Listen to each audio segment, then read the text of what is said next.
during their tour, I got to finally meet them. I had interviewed Micky on the phone for my newspaper article, but I was invited backstage to do a photograph. And I was like, oh my gosh, that's so cool because, you know, in 1980, I had another picture with Micky. Right? So I'm like, look at us. Yeah, there you go.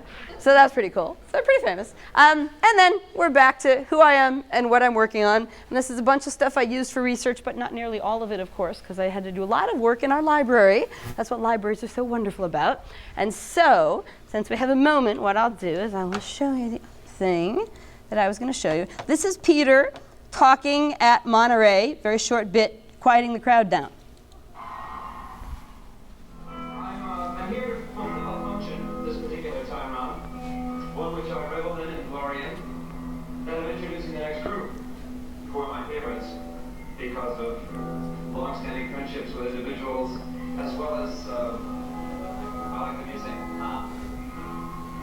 I'd like you to welcome now, with a great big round of applause, my favorite group.